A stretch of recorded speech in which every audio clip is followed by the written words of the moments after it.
Greetings, gentlemen and ladies out there. Welcome to another episode of the Men on Forward podcast. Myself, Coach Clive Maxheath here, with my partner in personal development crime, Sir Micheal Hilton. How you doing, Michael? I'm very well, my friend. I'm very well. Thank you for the introduction. I've got to up my game with introductions, man, because yours are always way far better than mine, my friend. Always way better than mine. How's things your end, Clive? What's the rumour? I'm going to ask you. I'm well, mate. I'm well. I'm ticking over. I've sort of got some consistency with some lifting at the moment in the gym. So I haven't been lifting weights for a while. So I've been back in and sort of on this 5x5 thing. I'm lifting quite heavy, and I'm enjoying that actually. It's starting to sort of show a few results. I'm looking like one of those strong men at the moment, mate. Yeah, I thought when we got onto the video, I was looking at you thinking, probably looks buff. Buff. Are you going to compete in anything soon? Any Mr. Universe or anything? Not this year, maybe next year. Next year. I need a bit more time, mate. I've got to tighten up a few things, but yeah, potentially next year. I'm benching 300 at the moment, but once we get 350, I might move into it. We'll see. Oh, is that all? Oh, all right. Yeah. I'm not benching. I'm curling it. One arm. 300 kilos. Excellent, man. Excellent, man. Looking forward to jumping into today's topic, man. Yeah, we're both excited about this conversation, particularly as both of us invested a significant amount of money, time, and energy. Too much. Years. So, what's the topic today, Michael? You can introduce. We're going to talk about sports teams, right? Being part of the kind of thing we spoke about, wasn't it? You kind of said, like, let's talk about sports teams, being part of sports teams, supporting sport teams, and just being around that whole environment, because it's kind of been a big part of our lives personally, hasn't it? You know, individually, me and you speak quite a bit about football, about our team that we support. Yeah. And I think we've invested a lot of time and energy into it, maybe a little bit too much. But what fascinates me about all of it is the tribe mentality. That's what fascinates me, is that mindset of the tribe mentality, especially with sports. Well, it is sports teams, isn't it? Like football, American football, ice hockey, that kind of tribe mentality. And I think it's funny, as I'm starting to say this, man, I think football, especially for some reason, football has that tribe mentality that is, you get like the American football where the fans kind of sit with each other, rugby, they sit with each other. It's, ice hockey is quite an aggressive game. They sit with each other. But for some reason with football, that tribe mentality is the other team supporters want the other team supporters to die. You know, it's just it's just crazy. Visceral, mate. Yeah. It is. And it's just, I've never really kind of figured why that is, but that's why I'm looking forward to getting to this conversation, man. That's the thing for me. Being part of it as well. Like, I'm not gonna lie. I've been part of that fucking dark world of that as well, man. So, Yeah, I'm excited to get into it too. I mean, I think there'll be two elements to the show. Obviously, me and Michael are going to be sharing some of our own sort of personal experiences of supporting sports teams over the years, and then we're obviously going to be touching on some of the more, the more sort of generic sort of psychological elements of it, and also where we think potentially things can get unhealthy in terms of sort of sports team support.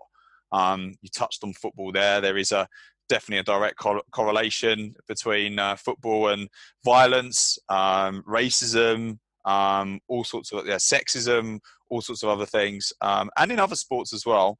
There's as I say, there's quite a lot to get into. But we'll start with our own personal experiences, and I think some of the points will come through those. So when did you first start? Well, let's lay a few things out before we carry on. Like, both me and Michael are Spurs fans. Mm-hmm. Tottenham Hotspur. That's how we connected. Someone said, "Oh, you should." I was in a group, and they said, "Oh, you should speak to a guy called Clive. He's a coach. He's in London." We spoke, and very quickly, we were just briefly on the phone, wasn't it? And very briefly, it was like, "No, we're both Spurs fans," and then most of the conversation was about Spurs, right? We talked about Tottenham. That's true. That's true. And so, to introduce a point there, something I've noticed, both men and women will bond over team support, and it is strange. Like, okay, I immediately, by supporting a team, I'm potentially able to get into conversations with people who I might not know just from them recognising I support Tottenham. Or potentially putting a wedge between having a conversation with someone. Exactly. So there's two edges to it. But it's ironic, like some of my best friends over the years still are Arsenal fans, because there's like a heat, because those who don't know, Tottenham and Arsenal are like they're enemies essentially in North London. The visceral hatred between both the sides. Well, they're not. Arsenal ain't really from North London, were they? Let's not go too personal. But the fact that there is that immediate direct conversation, the banter that can start. I mean, I found supporting a sports team, okay, for me it's Tottenham, has led me into so many conversations, opened various doors because of that. And also, as you've said, potentially closed doors. Some people are put off by it. They don't want to hear the football chat, and I totally understand that. And they're not interested, and I get that too. But yeah. Yeah, or it's that kind of, you start speaking to someone and then you get onto football and you go, oh, who do you support? And they'll go, oh, I support them. And they go, who do you support? And you support them. And they go, oh. And then it's that kind of, that wedge in between it. But I think let's say majority, I'd say 80%, most people would run with it and have a conversation, because most supporters in that as well like the banter, but it's that most of them like the banter, and you can have that banter and have that conversation, and it does kind of bring people closer together. You can have those conversations with people that you wouldn't necessarily connect with. So it's like you can have a conversation with someone, talk about football. It brings, you've said this before, it does bring people closer together. It does bring people closer together. It does. It offers a gateway and a way for you to meet someone. And you know how human beings work. We like to try and put people in boxes and understand them a little. And I mean, we're all humans, individuals are complicated characters. But if we can put someone in a bit of a box, it then opens up the potential for more communication. So if I know that he or she's an Arsenal fan, then I put them in that Arsenal fan box, and immediately I can meet them in some way. I'm sort of. And there's an immediate conversation, how long have you been going, and when was the last time, what was your first game? It goes into all sorts of areas. So, I mean, let's go back to, what was your first experience of supporting a team? What was the first event you went to? What team was it? What was going on? How old were you? I would say I was part of teams growing. Well, I played hockey, didn't I? So that was probably my first exposure to playing in a team. Football, I played football, but hockey was my thing. Being in part of a sports team, because I was good at it. I wasn't very good at football. So that was my first part of being a sports team. And what about supporting? Supporting. So, my supporting would have been going to Tottenham Hotspur. My first game, I remember it. I remember walking into the stadium, and I was in the, which is now the Wall, which I think is the North Stand, isn't it? The ginormous. So I went in there, and me and my friend, I remember it still vivid today, and it was against, it wasn't against Everton. It was against, I think it was Liverpool. We went against Liverpool. That was it. Me and my friend went against Liverpool. And we just went in and sat right down. And we was just sitting there, and these guys just went, guys, you can't sit there. And we looked around, me and my mate was like, why not? He went, they're season ticket holders' seats. You've got to sit on your allocated seats. And anyway, our seats weren't that great. We just went and sat down. But that was my first experience going to see Spurs versus Liverpool. And just that whole atmosphere was just electric, man. It was just the whole atmosphere there. But the next game that I think I went to was Spurs versus Everton, when Klinsmann was there. And I was there when he scored his overhead kick, and we beat him. I think it was 2-1 or something like that. He scored an overhead kick for the second game consecutively. But it's just that whole, just being in the stadium, that whole, the electric, just being part of something. You felt part of it, your team scores and you're jumping up and cuddling and cheering with people that you wouldn't normally do that with. Do you know what I mean? And it's just that whole kind of tribe mentality just fascinated me, man. So what was your first experience, dude?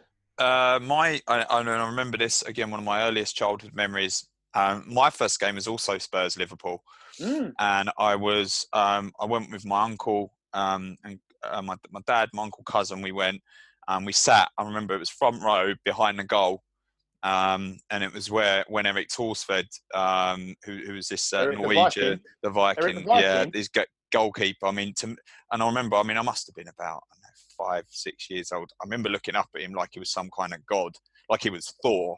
I mean, and I played in goal as well. And it, like you say, there was just something that it was just larger than life being there and the atmosphere. And I remember how I felt the anticipation of the game beforehand, all of the around the ground, the activity, and then being in there. And then, I mean, they lost 2-1, but I remember when Spurs scored, like the place just went mental. And like you say, there was this bonding, this like people suddenly, like, strangers become friends just for a moment.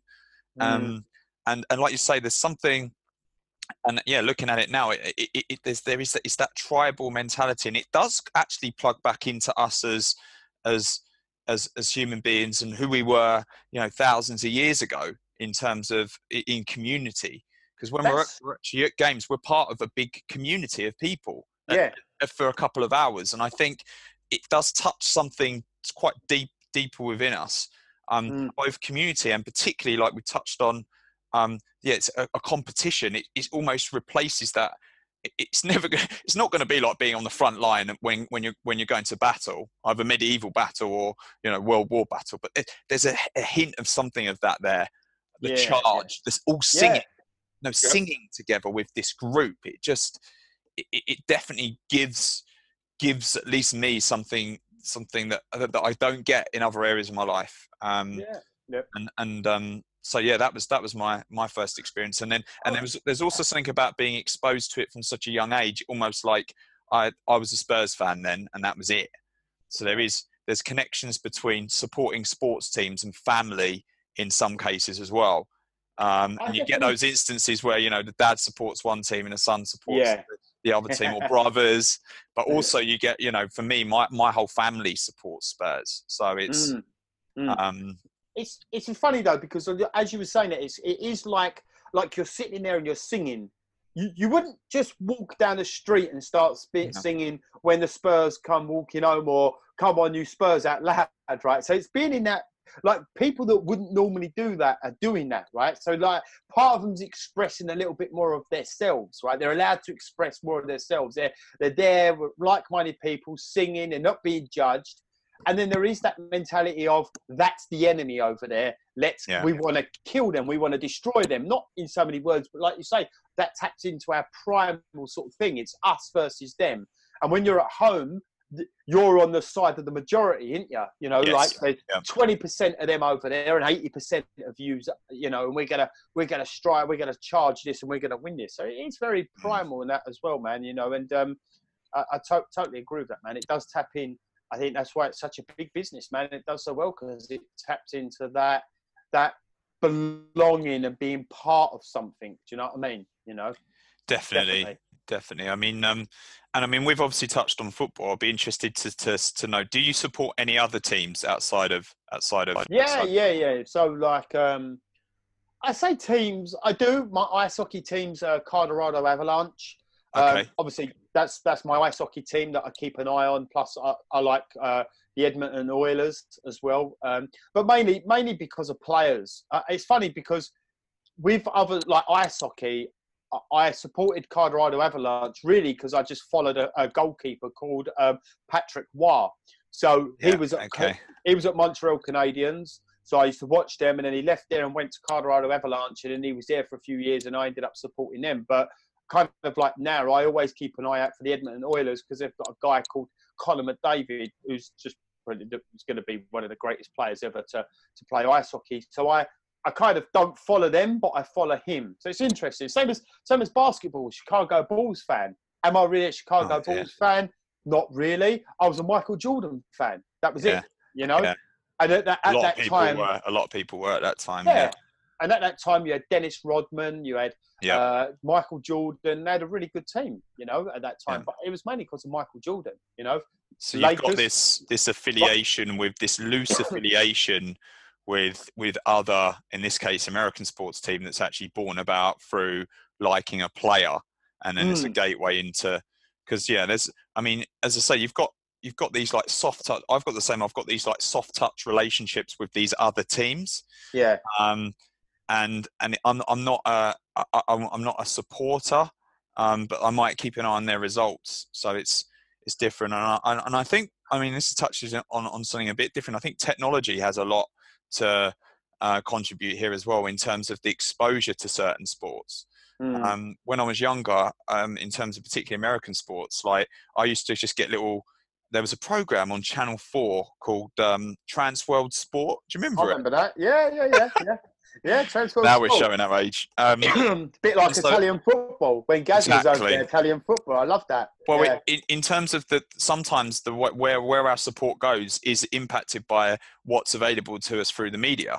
So it was the Trans World Sport was the reason I got into some other sports away from football, such as basketball and ice hockey, because they used to cover these and some of the sports they covered were quite out there. Or at least, not like I think they used to cover like kabaddi, that sort of Indian, which was cool, and all these random things. But it was really cool, and but now I see, because sports become so available all various times through various different medias. Like, I'm a Pittsburgh Steelers fan. I've got relatives there. I spent a bit of time there. I've been to one game in my whole life, but because of the NFL Network and because that has all come online and I'm able to get access to all their games, I'm now so much more invested in them than in the past, where I used to kind of like keep an eye on where they were. So there's a whole technologies, and particularly obviously TV and media has a massive influence on team sports, particularly sports team support. Yeah, I totally agree, man. I think with the exposure to like, ice hockey back in the days, you couldn't really watch it on TV. It wasn't, before Sky and all that, you couldn't really, it wasn't such a big thing, American football was a little bit more, because I think that's their main sport in America, isn't it? So, and a lot of Italian football. I used to love my Sundays watching Italian football. But this is what I mean, because it was available on Channel 4. If that was Spanish football, then it would have been Spanish football. So I think the media and what we can gain access to definitely has an impact on our sports team viewing, and whether I just keep an eye on what the Steelers are doing, or whether, like, now I watch every game. So I'm a lot more invested in them. But from a distance, I haven't been to a game this season. So there's and a lot of the sports team support isn't done in the stadium now. In fact, for example, okay, let's talk about Spurs. You might have now 50 with the away fans, maybe 55,000 Spurs fans in the stadium. In fact, there's millions of people around the world that are supporting that team from the armchair or from the pub or from a bar somewhere, because their energy is going into the game, but they're not at the game because of the media. So it's a different experience, right? Yeah, definitely, so you still get some of that kind of, like, you might sing a bit with your mates in the pub, or you might be sitting on your own watching a game and just sort of let out a little yelp if they score. So there's a lot going on. There's a lot going on in terms of the role of supporting a team, and leaving things on a little bit different. Where do you feel things get unhealthy? Where in the past, as you're supporting a team, do you think been an unhealthy relationship? Well, it's funny because I was talking to my friend about this on Sunday when we was running. So my friend, he was a West Ham fan. So back in the day when I had my season ticket to Spurs, if Spurs were playing West Ham, he was really invested in it, like I was. So he wouldn't speak to me. He would send me a text, and I ain't fucking talking to you. I hope you die today. That kind of thing. That was like, we were friends, but that's kind of what it was like back then. And I think that's where it becomes unhealthy, where, basically what I see with a lot of people, let's talk from my own experience. Tottenham was my life, right? That was my life. I used to wear Tottenham socks, Tottenham tracksuit bottoms, Tottenham top with a named player on the top, Tottenham jacket, and a Tottenham hat. I used to go out with my friends. That's what, honestly, I went to a game once and there was not an item of clothing on me that was not labelled or branded with Tottenham. And my friends used to laugh. They used to come out and always have something Tottenham on. And it became a life because I didn't have anything else to focus on my life. I made it the most I didn't have nothing else in my life to focus on. So Tottenham become my main focus. Football become my main focus. That's where it become unhealthy because I neglected other things. I bought a season ticket when I didn't have the money to afford it and let other debts go to the side because I was focused on going to Spurs. I went to Spurs. I was at Spurs. I went up there. I didn't have a ticket. I was prepared to pay £600 for a ticket when Tottenham played Arsenal for the first game when Sol Campbell come back to White Hart Lane. I was prepared to pay £600 a ticket. I was there throwing bottles at the Arsenal coach and stuff like that. That's when it becomes unhealthy, when it becomes like it's your every waking thought and every conversation, and you're constantly looking and, you know, and now, like Clive, like you think back then, I'm going back to them days, right? I can't imagine being that person now with the media coverage, with the transfer deadline day, all the transfer. You never used to have that back then. No, it was never like it is now. It's like I call football now. It's more of an episode of EastEnders. It's a theatre. Yeah. But back then, that's when it became unhealthy. When it was like, this is my life, and you know, if I was out, I remember reading a book. It was a Tottenham book on like all the what do they used to call them? Not the gangs, but they used to call them the where you'd have like the Tottenham gang or the West Ham gang, whatever they used to call it. I remember reading a book on it, and and obviously my hatred. I didn't like Arsenal, but my hatred was towards Chelsea. I did not like Chelsea, right? Yep. And I read this book, and I went out purposely. Firms, they call them. Firms. Firms, that's it, yeah. And I went out purposely, and I was angry, and I was just like, if I see someone walking in a Chelsea shirt today, I'm going to fucking give it to them, right? That's where I got to with it. You know, I was aggressive and angry, and it's just because it just become my life. That was it, Clive. And I think kind of talking about this at the beginning when we was saying about, you know, why is football like that? Because it's such a big thing in our culture. And I think people give their life to it. It becomes their life. So it becomes their life. They fight and die for it and fight and die for their team, you know? So yeah, I mean, that's it's kind of my unhealthy experience with it. Yeah. Yeah, I mean, those sort of violence events are in the minority these days, especially at games. I mean, most people don't fight for their lives for their teams, but there is still violence at various games, and you know, people getting stabbed, particularly on some of the trips abroad. Yeah, we won't dwell on that, but I mean, that's obviously some of the sort of darker sides of it. I think. What was your experience with well, it? I mean, there's one thing just touching on there. I mean, something that I think it's probably always been there, but I think it's more prevalent is because it's so expensive, particularly to go to a Premier League game these days. People feel like, you know, if I'm paying 50, 60, 70 pound for a ticket, like if I go there and they lose, it's like almost like, I don't know, there's a bit more, there's so much more on it because I'm invested not only being there myself in terms of time, but I'm financially invested as well. And I think that can also sort of make things sometimes quite unhealthy, because it can be like there's almost like I've paid that money and I expect them to win. Yeah, so I've paid this money and they're paid that money, and you know we should be. You get a lot of that. We should beat this team. You know, it's 11 men against 11 men, but I've paid that money. We should beat this team. We haven't beaten them, so it makes me angry and frustrated. And something I'll share here. I mean, I'm a Spurs fan. Have been my whole life, but I actually go and watch my football at Charlton because I live about 10 minutes from the Valley, and I pay significantly less for my season ticket. I think it works out about £9 a game. And not to say that when I'm there I don't support the team, but I've noticed that I don't maybe have so much on it, at least financially, where I get so angry. So there's the I think it can get darker with the financial side to it, and then also. I think what particularly in my early years, I think what can happen is I can be so closely associated with my team. Like whether my team wins or loses is almost like whether I've won or lost personally. And I can almost project.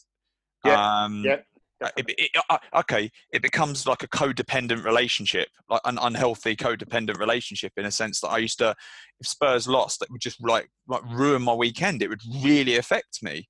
And obviously, I think that particularly,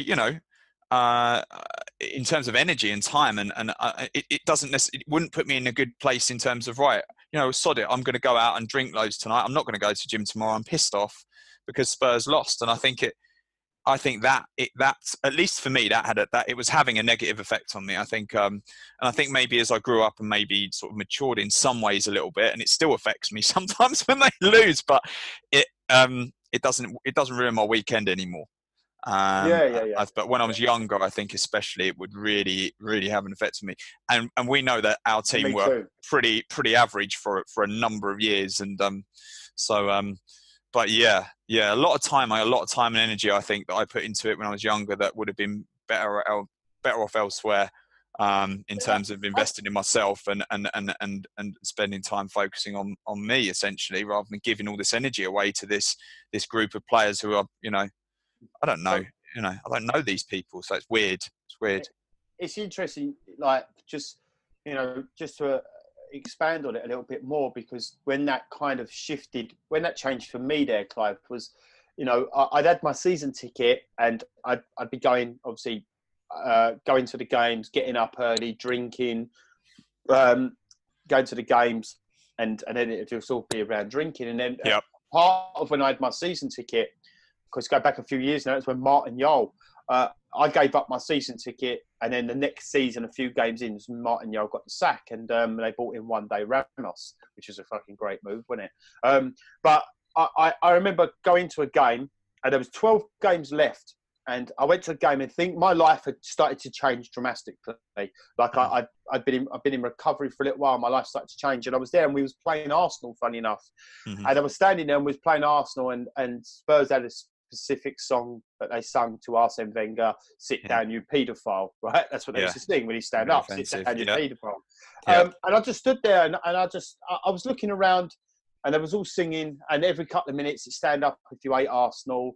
And that gets on my tits even now when you go to the game. The game I went to last season, Clive, every 2 minutes it's singing, stand up if you hate Arsenal. I'm like, fucking hell, it's a workout in itself going there now. Keep standing up because you hate Arsenal. But they sung this to Arsene Wenger, and I stood there, and I was just looking around, and I was just like, you know what? This just isn't me anymore. I'm not that invested in this anymore. And I never went to another game. And I gave my season ticket up. I gave it to someone. I just said, look, you can have the rest of the games. There were some big games on there. And that was it. That was just kind of when I just kind of realised that this wasn't for me anymore, Come on, it had become sort of unhealthy. For where I was going in my life. And I went back last year to the new stadium. It was great. My friend invited me to a game the other night, corporate, £85 a ticket. And I'm like, dude, man, I could not justify spending £85 to go and watch Spurs play football. I couldn't do that at the moment. It's just not. I just don't value it enough now to do that. It's not just the money; it's the time as well. But I mean, that's it, man. Totally. Yeah, it's a very personal relationship, isn't it? In terms of the money and the club you support. And I mean, I know some guys are invested in it. They're traveling around the country supporting their team, and it brings them great joy. So yeah, I mean, let's flip it over. I mean, what have been what are the positive things about supporting a team? I'll start on this because it's present with me. I mean, supporting a team has definitely enriched some of my friendships with friends. Definitely. And enjoying. There's a group of my friends who support the same team as me, and we've enjoyed great memories together. And then there's the group other friends that support opposite teams, and we have a lot of fun with each other. And it's brought me great joy, actually, and at times. And that that feeling when your team scores that goal or kicks that try, scores that try or the touchdown. I mean, it's hard to replicate that anywhere else in life. I would suggest. Those few seconds of pure ecstasy when you see that ball hit the back of the net, or that touchdown go in, it's hard to replicate. Actually, I can't find it anywhere else anyway. So yeah, those are two definite positives for me. Definitely, I would agree with that, man. I would agree with that. That feeling that you kind of, I guess it's like it's kind of opened something up for me, really, as regards to to football and that as well. You know, I talk about with drink and drugs, just diverting a bit, like drink and drugs ain't the problem. That's not what you get addicted to. What you get addicted to is the feeling that drink and drugs produce. It's the feeling you're chasing. That's what you get addicted to. And it's like football. You know, you get addicted to that feeling of euphoria. You get addicted to that feeling of feeling good when that ball hits the back of the net or your team wins. That's why when your team's not winning, people feel like shit, right? And it ruins their weekends. Like it uses your mind because I'm not getting that hit. I'm not getting that high that I'm searching for.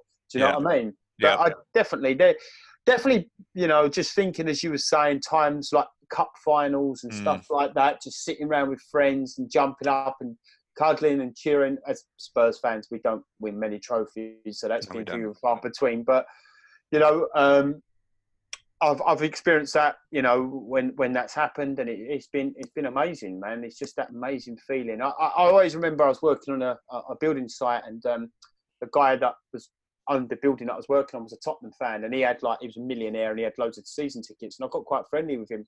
And it was when Harry Redknapp was in charge, and it was the semi-final of the FA Cup, and he said to me, he said, all the tickets are allocated at the moment. He said, but if we get into the final of the FA Cup, he said, you can have a ticket.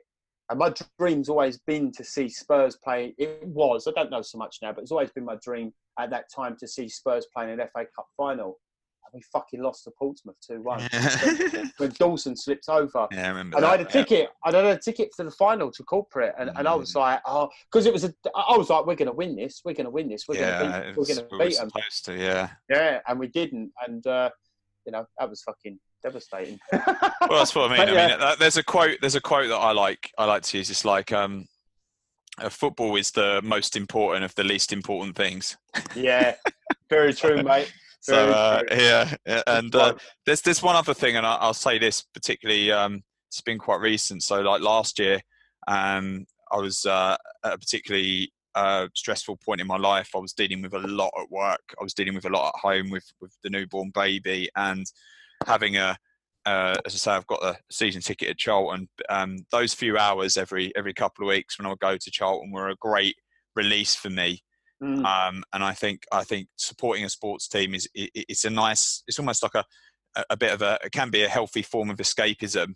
And I'd say that process of those few hours sort of going to watch the game, it would just kind of just have me pull me into something else for a couple of hours. And I always found like when I got back I was sort of refreshed a little bit. But it was a nice break from that, and I think a lot of people do go and watch sports teams as a release, definitely, from the sort of grind of sort of like modern living. It's sort of it is something. It's theatre, isn't it? It's it's an escape. It could be an escape. Definitely, And I think that could become unhealthy at a time. Of course it can. It can. But for me, it was very healthy, and has continued to be. So let me just share this before we bring this to an end. I was in Turkey at beginning of last year at some point. It was coming up to the FA Cup final, right? I think I've shared this story with you. So I'm out there, you know, Spurs had just got into the Champions League final, and it was Watford and Man City in the FA Cup final. And we was out in Turkey as the FA Cup final was going to. So I was sitting down for some food, and there was a little kid next to me with a Watford top on, and his mum was there. And I said to him, to the little kid, I said, he was only 5. And I said, are you going to beat Man City the weekend? Oh, did you hear that? I did. What on earth was that? Oh dear. That was a timer on me to say that we're done. Oh, that was excellent. That's brilliant. Lovely. Got to keep that in there. Keep that in. That stays lovely. Okay. So I said to the little kid messing around, you know, are you going to win at the weekend? And he was like, and he was all shy, and his mum went, oh, him and his dad, we've been out here for about 4 days. He said, they're going home to watch the FA Cup final. And I went, really? She said, yeah, we're out here for 2 weeks. She said, it become quite real that at some point, because they were Watford fans, that he said, messing around, if we get to the FA Cup final, we're on holiday, I'm going to have to come home. And it happened. Yeah. And she was like, to be fair, if he supported Man United, Chelsea, or someone big that always get an FA Cup final, I'd be pissed off. But this guy and his kid were out there for 3 or 4 days. Then they got a flight home to watch the FA Cup final. And the next day flew back to Turkey again. And it cost them a lot of money to do that. And when I see him when he come back, I was like, yeah, that weren't worth it, was it? Got hammered, didn't they? Hammered. Oh, and he was like, oh, he was going to me, you've got to get out to Madrid for this cup final. You might never see it again. I was like, man, I can't justify spending £1,500 to get out to Madrid. I can't justify that myself, man, the time of that. But it was just fascinating. Him and his son do not miss a game. Home and away. Fair enough. Home and away. Yep, fair enough. They were invested in Watford. And I was like, fair play. He's took his son and their things. Their dad and things, you know. So, yeah, man. As I say, it's a very personal experience. I think the final thing I'll just touch on, and it's just sort of popped in, is there is sports teams where you've got a club, and then there's the sports associations with regards to countries, and supporting a team that are representing your country, either at the Olympics maybe, or when there's lots of individuals who are part of a bigger team, or like a rugby team, football team. So there's that whole national element to it as well. And there's something very special that can also happen to a country when, their team are in a big final and they're going through a tournament, and the country all sort of comes together, and there's something very special in that as well. Yeah, I think that can be quite special, a special thing to be part of in terms of sort of bringing nations together almost. It's again, there's a dark side. I appreciate you've already indicated we're out of time, but there's a darker side to that as well. One thing I will say, I mean, bottom line, I think a healthy, it's been psychologically proven that supporting a sports team, supporting a team when done healthily, does actually bring a lot to one's life. And we talked about friendships and the time the bonding that goes on, and the times you spend with your friends watching these games and your family, as well as these sort of magical moments. So I think a healthy relationship with a sports team, if you don't support a team, then it's definitely something worth thinking about, because if done in a sort of healthy fashion, and that's obviously a very personal thing, done in a healthy fashion, it can give you a lot back. It does sort of go right into our core around sort of tribalism and who we are as human beings. So if you don't support a sports team, it might be something worth looking at, and just start going to games. I've got a friend who's a Chinese guy. He's actually lived here for a number of years, but didn't support a football team, and through me, he's sort of converted to he comes with me. He's also got a season ticket at Charlton. He goes to Charlton games, and he's also a Spurs fan, and he absolutely loves it. And he's sort of so if just start going to the game, start studying a bit, and you'll find things happen within you. It's an interesting process. Yeah. Anyway. Yep. Yes. Dude, before we tie things up, that's kind of the topic for me tied up. Have you got anything going on your end you want to share with the listeners, in terms of your coaching practice? Any ways they can meet you? Yeah, man. Like currently at the moment, I'm just about to kick off my 5 3-day challenge. I've got a private Facebook group really, and it's just a 5-day challenge, kind of where guys can get involved if they want to kind of, we kind of, over these 5 days, we look at ownership, we look at beliefs, we look at habits, we look at focus, we look at feelings, and we look at, so I've got to change that word feelings. It's not really something to kind of bring guys in, but kind of their moods and how they're feeling on a day-to-day basis and purpose. It's just my 5-day free challenge. If guys want to know anything about that, hit me up. It's free. Come and join the group, and get a little bit more exposure to what I do and what I'm working towards, helping other men to step up. So that's basically it, man. Where can they find you to contact you, Michael? Just email michael@michaelhilton.com. You can find me on my Facebook page. I am Micheal Hilton. That's it, my friend. That's as simple as that. Yeah, Michael is Micheal at michaelhilton.com. Yeah. Nice. Yes. Right. How about yourself, my friend? I'm still focusing and working with guys one-to-one, and have recently come online with a complimentary 45-minute coaching taster session. If you're interested in having a coaching experience with me, sort of try before you invest. If you go to my website, mensactionproject.com, click on the one-to-one packages section, and there's some details on there regarding that complimentary session and how you can book in. Yeah, I'm also on all the socials at Clive Maxheath, and that you can also contact me through the website as well. So it's www.mensactionproject.com. Sounds awesome, man. Awesome.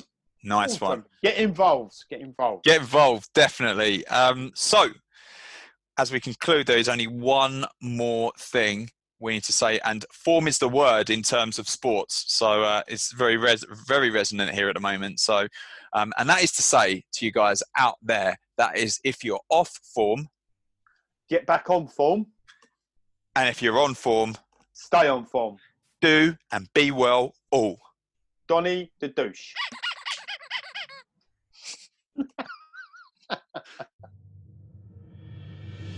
If you enjoyed the show, we invite you to leave a positive review on the platform you're listening on.